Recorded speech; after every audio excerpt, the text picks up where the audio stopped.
નમસ્કાર ખેડૂત મિત્રો, આજે તારીખ 18 માર્ચ 2025 ને આજની સવારની હવામાન અપડેટની અંદર માહિતી મેળવીએ તો ગુજરાતનું હવામાન હવે આગામી દિવસ દરમિયાન કેવું જોવા મળશે. તાપમાનનો ઘટાડો ચાલી રહ્યો છે.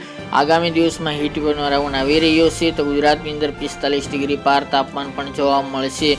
વાદળછાયું વાતાવરણ પણ 3 દિવસ દરમિયાન જોવા મળે તેવી સંભાવનાઓ છે.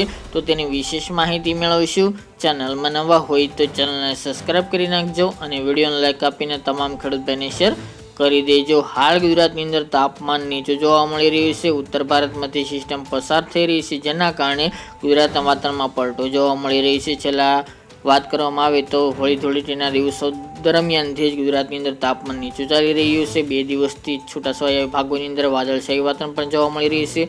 વાદળો હાઈ લેવલના જોવા મળી રહ્યા છે. ગઈકાલે 17 અને આજે 18 એમ આવતીકાલે 19 તારીખ દરમિયાન પણ ગુજરાતની અંદર વાદળોનો ઘેરાવો જોવા મળે તેવી શક્યતા રહેલી છે. હાલ ગુજરાતની અંદર સિસ્ટમની કોઈ વધુ અસર નહીં જોવા મળે, ફક્ત વાદળો જોવા મળશે, એ પણ હાઈ લેવલના ગુજરાતના અલગ અલગ ભાગોની અંદર.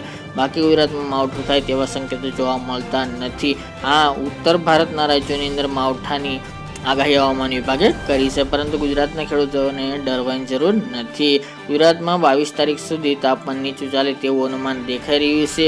અત્યારે એવરેજ ગુજરાતની વાત કરવામાં આવે તો તાપમાન હજુ પણ 2 દિવસ દરમિયાન નીચું જોવા મળે. ત્યારબાદ મિત્રો 20 તારીખથી તાપમાન ધીરે ધીરે ઉપર જાય, એટલે કે વધે તેવી શક્યતા દેખાઈ રહી છે. આમ જોવા જઈએ તો 22 તારીખ સુધી તાપમાન થોડું 40 ડિગ્રી આસપાસ તેના કરતાં નીચું જોવા મળે તેવી શક્યતા રહેલી છે. 22 થી 31 માર્ચ દરમિયાન, એટલે કે માર્ચના એન્ડની અંદર તાપમાન રેકોર્ડ બ્રેક સપાટી વટાવશે અને હીટવેવનો બીજો રાઉન્ડ જોવા મળે તેવું પણ અનુમાન દેખાઈ રહ્યું છે. અમુક ભાગોની અંદર 45 ડિગ્રીને પાર તાપમાન પણ જોવા મળી શકે છે. જેમની વાત કરીએ તો કચ્છના ભુજ ભાગો હોય, રાજકોટ, જુનાગઢ, બોટાદ, અમરેલી ભાગ, ભરૂચમાં એ વિસ્તાર, અંકલેશ્વર છે, નર્મદા, ડેડિયાપાડા, વ્યારા, સુરત, વડોદરા, ગાંધીનગર અને અમદાવાદ અને ડીસા જેવા ભાગોની અંદર તાપમાન રેકોર્ડ બ્રેક સપાટી વટાવી શકે છે, જેની તમામે ખેડૂતોએ નોંધ લેવી. બાકી મિત્રો એવરેજ તાપમાન 40 થી લઈને 45ની રેન્જમાં જોવા મળશે, એટલે કે 22 થી 31 તારીખ દરમિયાન. બાકી મિત્રો અત્યારે પવનની ઝડપ સામાન્ય 10 થી નીચે જોવા મળી રહી છે. હમણાં પવનમાં કોઈ વધારો થાય કે પવનની દિશા બદલાય તેવા સંકેતો જોવા મળતા નથી.